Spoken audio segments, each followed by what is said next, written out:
오늘 은혜 받으실 하나님의 말씀은 구약성경 시편 126편 말씀입니다.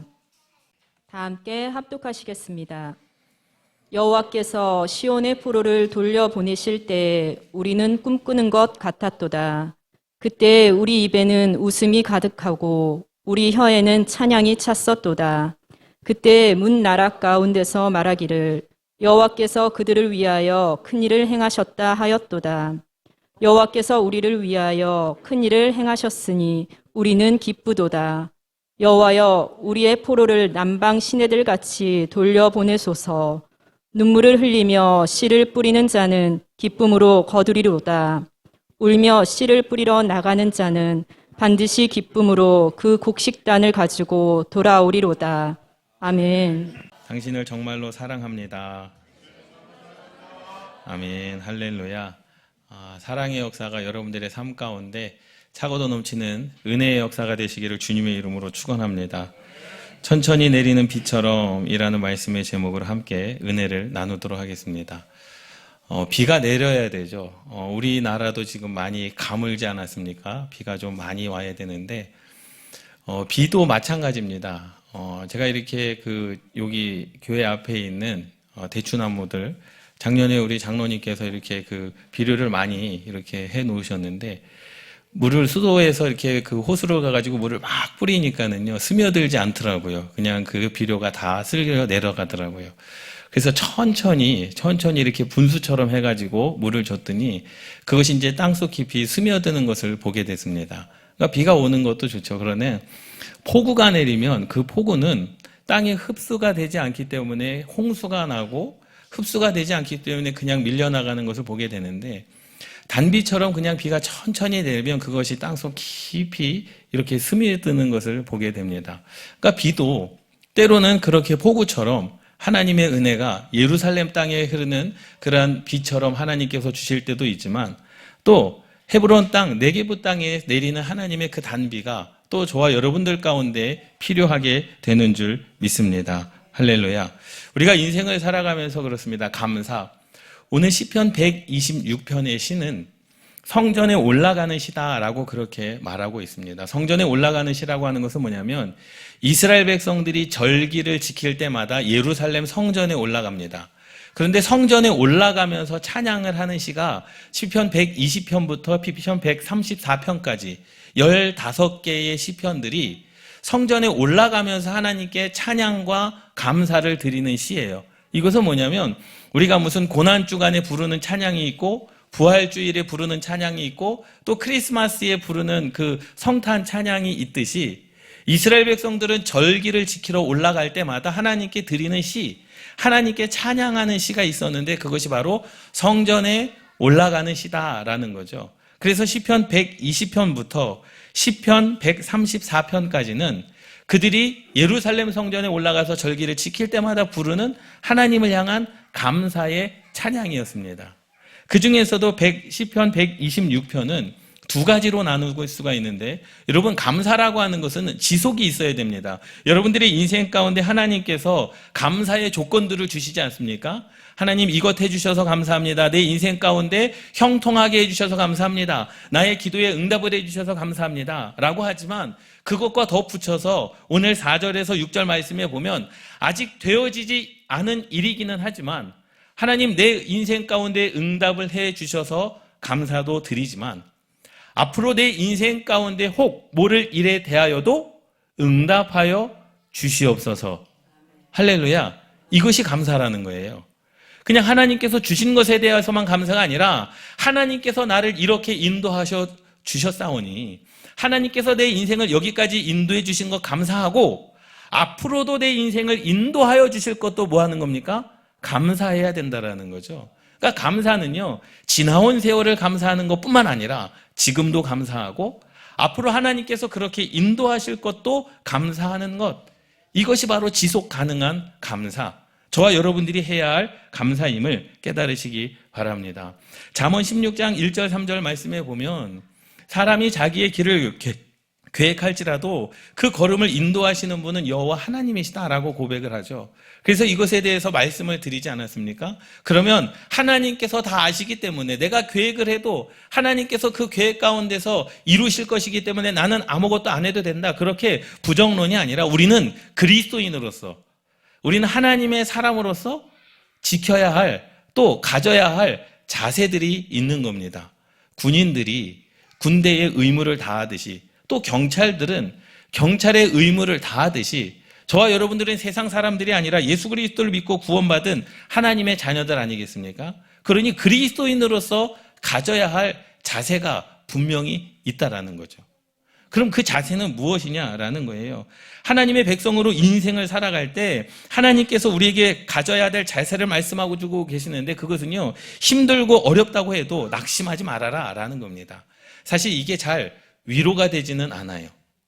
힘들고 낙심이 될 때 힘을 가지십시오. 낙심하지 마십시오. 하나님께서 여러분들에게 힘이 되어 주십니다. 아무리 힘들고 어렵고 낙심하다 할지라도 포기하지 마십시오. 맞는 말이에요. 맞는 말이지만 사실 내 인생 가운데 그것이 힘이 돼야 되는 거죠. 능력이 돼야 되는 거죠. 그리고 우리가 인생 가운데 하나님께서 말씀하시는 것은 뭐냐면, 너희들의 인생이 잘 되어지는 인생이라 할지라도, 함께 따라 하시겠습니다. 내 인생이 잘 되는 인생이라 할지라도 교만하지 말자. 믿습니까? 그리스도인들이 가져야 될 자세라는 거죠.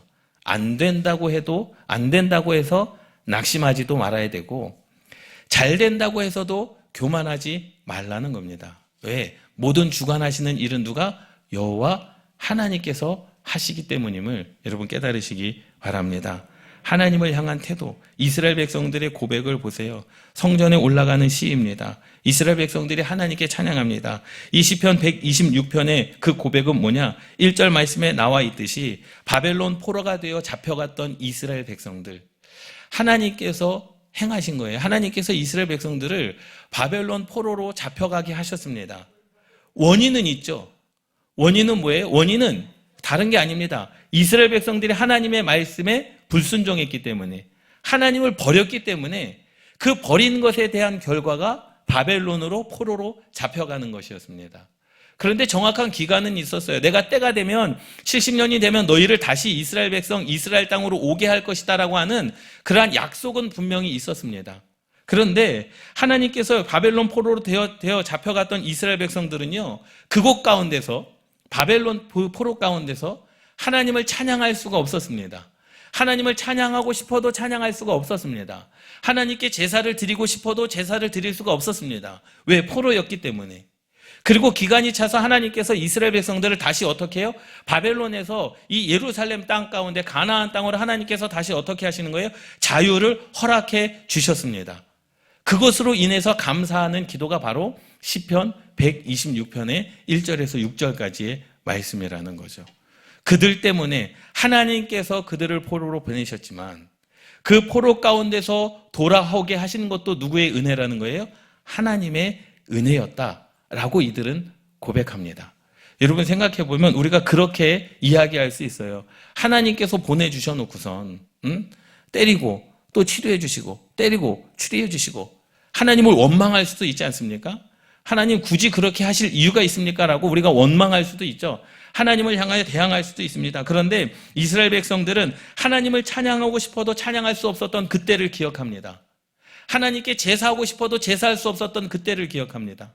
그리고 나를 다시야금 포로 가운데서 자유케 하신 그 하나님을 향한 예배가 회복되어지는 것. 그리고 뭐합니까? 그리고 하나님을 향한 감사가 이어지는 것.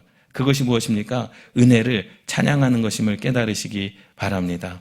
그래서 이 노래는요, 하나님께서 비록 우리를 재앙 가운데 몰아주셨다 할지라도 그 재앙 가운데 우리를 회복시켜 주실 분이 누구라는 거예요? 여호와 하나님이시다라는 거죠. 1절 말씀에 보면 이스라엘 백성들이 그렇게 하나님을 고백합니다. 여호와께서 시온의 포로를 돌려 보내실 때에 하나님께서 이 바벨론 포로 되었던 우리들을 돌려 보내주셨다라는 거죠. 그런데 그 하나님은 어떠한 하나님입니까? 여호와께서 그들을 위하여 큰 일을 행하셨다라는 거예요. 어떻게 보면 자녀의 입장에서 보면 당연한 일일 수도 있어요. 그 이스라엘 백성들의 입장에서 보면 정확한 기간이 있었기 때문에 그래 기간만 지나면 된다. 그 기간만 채우면 된다. 기간만 채우면 하나님께서는 약속을 지키시는 하나님이시기 때문에 내가 그 기간만 되면 다시금 내 고향으로 돌아갈 수 있겠다라는 생각을 가질 수 있겠죠. 그러나 그들은 그렇게 하나님을 예배하지 않았습니다. 어떻게 예배했습니까? 여호와께서 그들을 위하여 우리를 위하여 포로된 우리를 위하여 큰 일을 행하셨다라는 거죠. 그리고 여호와께서 우리를 위하여 큰 일을 행하셨다라는 겁니다. 그것이 감사한 거예요. 우리의 죄 때문에 내가 포로로 잡혀갔지만 그 하나님의 은혜로 말미암아 그 크신 은혜로 말미암아 우리를 돌려보내주신 그 하나님의 은혜를 지금 뭐하고 있는 겁니까? 감사하고 있음을 깨달으시기 바랍니다. 여러분 혹 저와 여러분들이 인생 가운데 슬프고 어렵고 힘들고 또 하나님께 원망하고 또 하나님께서 우리의 인생 가운데 진노와 재앙을 주실 때가 있지 않습니까? 그 재앙은 우리를 죽이기 위함이 아니라 우리를 회복하시기 위함임을 여러분 우리는 알아야 됩니다. 그래서 그 이스라엘 백성들이 뭐라고 고백합니까? 우리는 꿈꾸는 것 같았도다. 여호와 하나님께서 우리를 회복시켜 주시니 이것이 정말로 꿈만 같은 거죠. 하나님을 예배할 수 없는 그 상황 가운데 하나님을 찬양하고 싶어도 찬양할 수 없었던 우리들이 이제는 회복되어 하나님을 찬양할 수 있고 하나님께 제사를 드릴 수 있으니 우리는 그 일이 지금 뭐하다는 거예요? 꿈만 같다라는 거죠. 그리고 뭐합니까? 우리의 입에는 웃음이 가득합니다. 하나님을 향한 원망이 아닙니다. 하나님 우리를 왜 그 시간 동안 포로로 잡혀가게 하셨습니까에 대한 원망이 아닙니다. 지금 하나님께서 나를 회복시켜 주신 것에 대한 우리의 입에는 웃음이 가득한 역사. 그리고 우리의 혀에는 찬양이 찼었도다. 하나님을 찬양하고도 찬양하고도 찬양하고도 남을 그 찬양이 이스라엘 백성들의 입술 가운데 있었음을 여러분 깨달으시기 바랍니다. 그리고 마지막에 뭐라고 고백합니까? 우리는 기쁩니다. 하나님의 회복으로 인하여 우리는 기쁩니다. 여러분, 여러분들의 삶으로 인하여 기뻐하시는 삶을 살아가시기를 주님의 이름으로 축원합니다. 그것이 꿈만 같았다라는 거예요. 하나님의 언약이고 하나님의 약속이었지만 우리가 포로를 돌려보내실 때 다시금 고향으로 돌아가게 하실 그때 우리는 그 일이 정말로 꿈만 같았고 우리는 그 일로 말미암아 우리의 입에는 웃음이 가득하고 우리의 혀에는 하나님을 찬양하고 부족함이 없이 하나님을 찬양하고 우리의 삶은 기쁜 삶으로 영원 끝날까지 그렇게 있기를 소망하는 이 이스라엘 백성들의 그 기도가 저와 여러분들의 기도가 되시기를 주님의 이름으로 축원합니다. 인생을 이끌어 가시는 분은 누구십니까? 여호와 하나님이시다라는 거죠. 여러분 그 순간순간들마다 하나님께 기도하시기를 주님의 이름으로 축원합니다. 그때 자신들의 반응은 하나님의 행하심에 웃고 하나님의 행하심에 기뻐하고 하나님의 행하심에 찬양하는 것. 이것이 그리스도인들이 가져야 될 자세라는 거죠. 믿음의 자세입니다. 여러분 얼마나 감사하며 살아가십니까? 얼마나 기뻐하며 살아가십니까? 얼마나 웃으며 살아가십니까? 우리는 하나님께서 베푸신 은혜에 대하여 찬양하는 것, 하나님께서 베푸신 은혜에 대하여 감사를 드리는 것, 그것이 그리스도인으로서 당연히 가져야 될 자세임을 깨달으시기 바랍니다. 여러분들의 인생 가운데 우리가 포로로 잡혀간 적은 없지 않습니까? 우리 인생 가운데 다양하게 모든 사람들 각자의 삶에 힘든 문제들도 있고 각자의 삶에 하나님께서 때로는 징계하실 때도 있고 진노하실 때도 있지만 하나님께서는 회복하여 주시는 하나님이심을 우리가 믿지 않습니까? 그래서 기대하며 기도하는 거 아니겠습니까? 하나님 내 인생 가운데 하나님께서 이끌어 주실 것을 기대하며 기도하는 것 아니겠습니까? 맨날 힘들고 어려울 때도 있습니다. 괴로울 때도 있습니다. 그러나 하나님께서 회복하실 것을 믿고 기도하는 거죠. 하나님 그때에 이렇게 인도하시는 것도 감사하지만 앞으로 하나님께서 우리의 인생을 이렇게 인도해 주실 것까지도 우리는 하나님께 기도하며 나아가야 된다는 사실입니다. 이러한 은혜가 있기를 주님의 이름으로 축원합니다.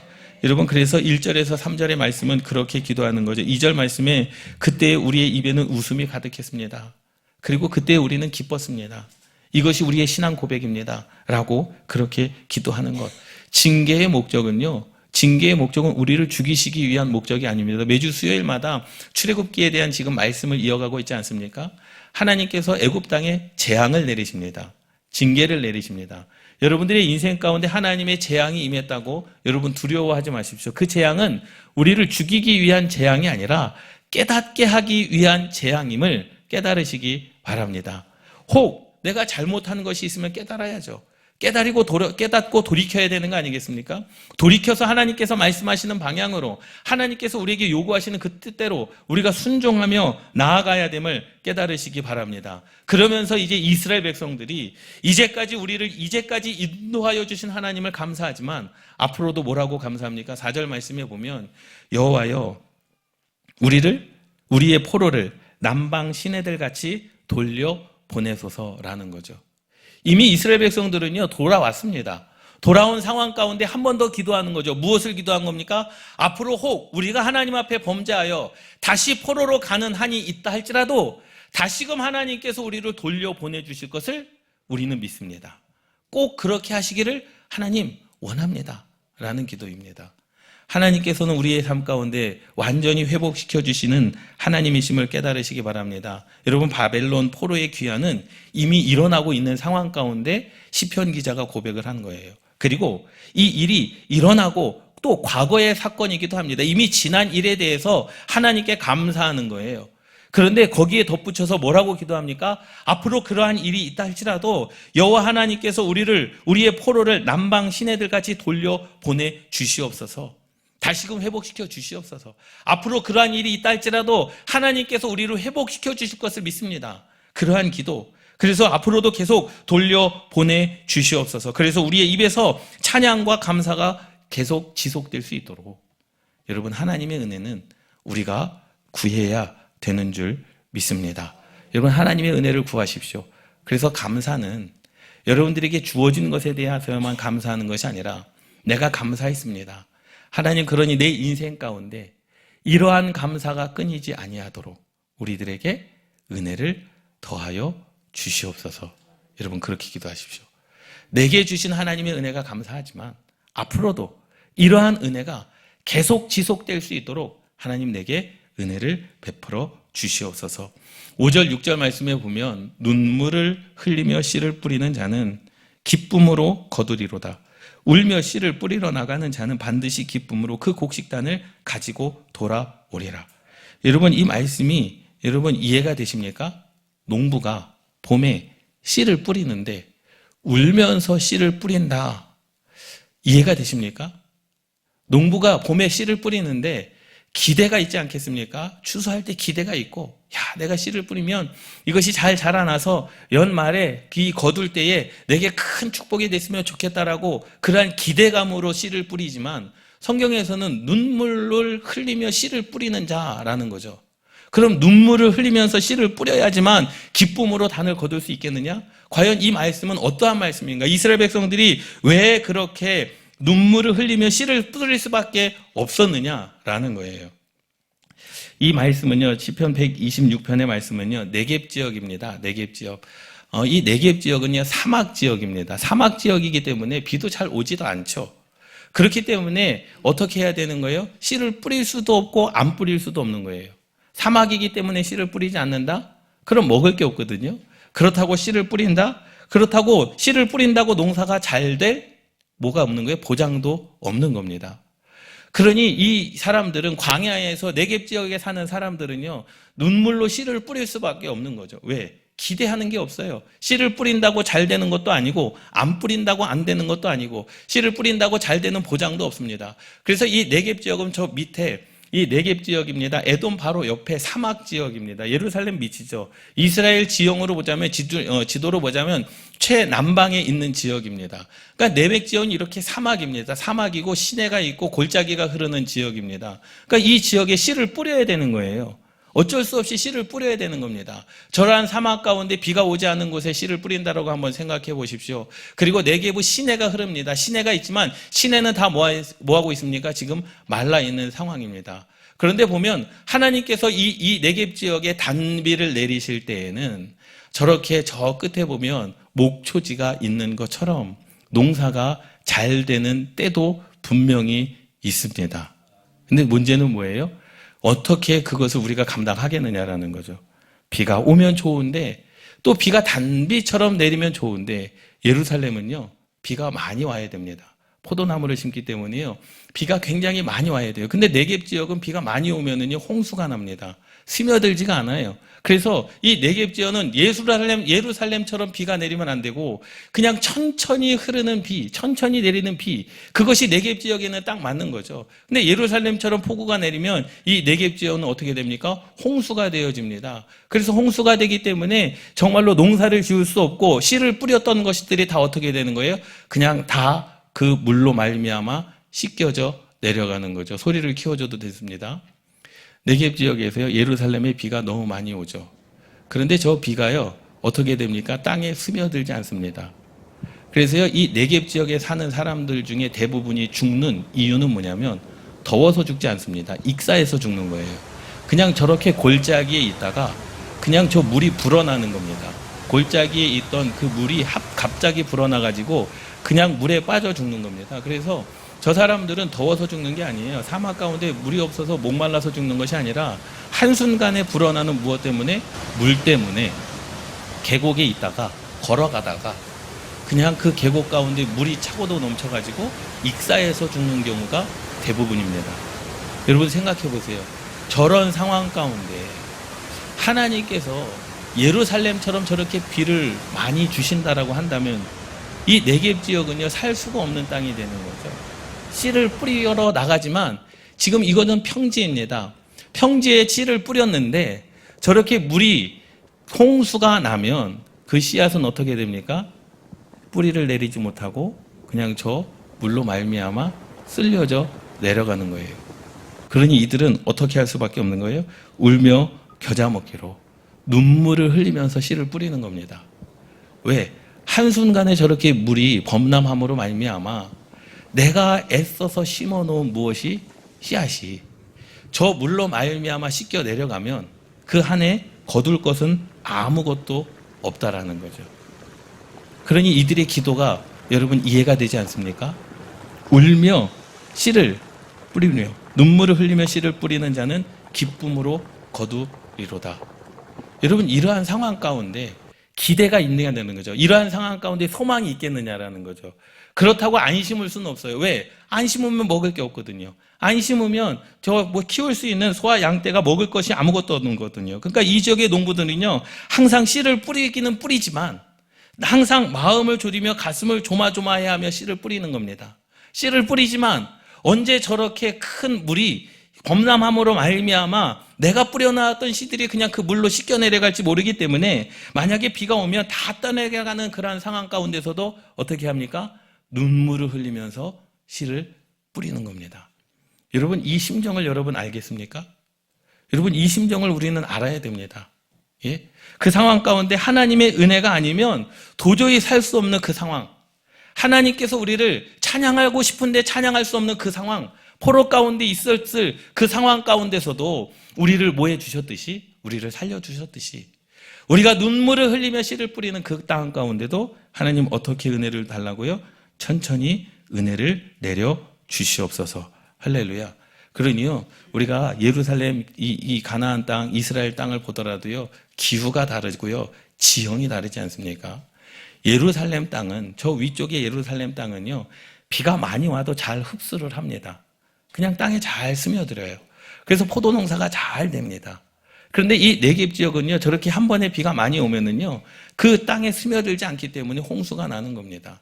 그러니 우리가 이 네겝 지역은 어떻게 해야 되는 거예요? 하나님께서 예루살렘처럼 하나님 우리에도 그냥 넘치는 단비를 주시옵소서, 그렇게 기도하면 안 되죠. 어떻게 기도해야 됩니까? 하나님 우리는 네겝 지역이기 때문에 천천히 내리는 비처럼 우리들에게 은혜를 허락하여 주시옵소서. 이것이 바로 그들이 원하는 하나님을 향한 간절한 기도였음을 깨달으시기 바랍니다. 환경이 정말 척박하고 힘들고 어렵다고 하더라도 하나님께서 천천히 내리는 단비를 허락하시면은요, 이 네겝 지역은 뭐가 되는 거예요? 은혜의 땅이 되는 겁니다. 그런데 예루살렘에 비를 허락하시니, 큰 비를 준비하시니, 요즘 찬양이 굉장히 뜨는 찬양이 있습니다. 여호와 하나님께서 큰 비를 준비하시니, 네겝 지역에 큰 비를 준비하시면은요, 네겝 지역은 다 망하는 겁니다. 다 수장되는 겁니다. 그들의 농사는 다 피해를 보는 겁니다. 여러분, 그렇기 때문에 우리가 기억해야 될 것은 뭐냐? 여러분, 하나님의 은혜는 분명히 여러분들에게 주어짐을 깨달으시기 바랍니다. 폭우처럼 내리는, 예루살렘 땅에 폭우처럼 내리는 은혜도 필요하지만 때로는 상황에 맞게, 저와 여러분들의 인생의 상황에 맞게 때로는 천천히 내리는 비처럼 하나님의 은혜가 임하여질 때도 있음을 깨달으시기 바랍니다. 여러분, 그러기니 하나님 내게도 저런 은혜를 주시옵소서. 좋은 기도 같지만 좋은 기도는 아닙니다. 저 사람에게 주신 은혜를 내게도 주시옵소서. 그 마음은 이해해요. 은혜 받고 싶은 간절한 마음은 이해는 합니다. 그런데 그 은혜는 내 은혜가 아닌 거죠. 내게 주실 은혜가 있는 겁니다. 때로는 어떤 사람에게는 예루살렘 땅처럼 하나님께서 큰 비를 주셔야지만 사는 이들도 있지만, 때로는 어떠한 사람들처럼, 이 네겝 지역의 사람들처럼 하나님께서 천천히, 큰 비는 아니어도 됩니다. 그냥 이슬, 땅을 적실 만한 이슬 같은 은혜만 있어도 생명으로 살아가는 이들이 있음을 깨달으시기 바랍니다. 그러니 남이 은혜 받았다고 여러분 좋아할 필요도 없고, 남이 은혜 받았다고 샘날 필요도 없고, 시기할 필요도 없습니다. 왜? 내게 주시는 은혜, 나만이 받아야 될 은혜가 있음을 여러분 깨달으시기 바랍니다. 남이 은혜 받는 거 칭찬해주고 격려해주고 함께 기뻐해주고 괜찮죠. 그러나 분명히 예루살렘 땅과 이 네겝 지역의 땅은 완전히 다르기 때문에 하나님께서 주시는 은혜도 달라야 되는 거죠. 하나님께서 임하시는 하나님의 역사도 달라야 되는 겁니다. 여러분, 저와 여러분들의 인생 가운데 하나님께서 여러분들에게 은혜를 주시면 여러분들의 환경에서도 하나님의 은혜를 누릴 수 있을 정도로 하나님께서 여러분들에게 맞는 하나님의 은혜를 허락하여 주심을 깨달으시기 바랍니다. 할렐루야. 이러한 은혜, 여러분들에게 꼭 맞는 은혜, 또 폭우처럼 내리는 은혜로 주실 수 있지만, 또 그것이 맞는 사람도 있겠지만, 때로는 그렇게 되면 모든 것이 다 떠내려가는 사람들도 있기에 하나님께서는 네겝 지역에 주시는 은혜처럼, 천천히 내리는 비처럼 하나님께서 여러분들에게 그러한 은혜도 허락하여 주심을 깨달으시기 바랍니다. 이것이 하나님의 사랑입니다. 여러분들의 인생의 곡식들을 싹을 틔우고 열매를 맺는 것, 이것이 하나님의 은혜 아니겠습니까? 아무리 우리가 이 세상 가운데 무엇을 잘한다 할지라도 그것을 인정하시는 분이 여호와 하나님이셔야 됩니다. 그래서 여러분들 하나님을 찬양하고 하나님을 감사하고 하나님을 기뻐하고 즐거워하는 삶, 그래서 여러분들에게 함께 따라하시겠습니다. 내게 합당한 은혜를 주시옵소서. 믿습니까?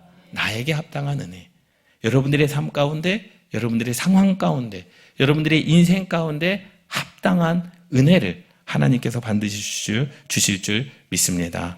아멘. 기도하시겠습니다.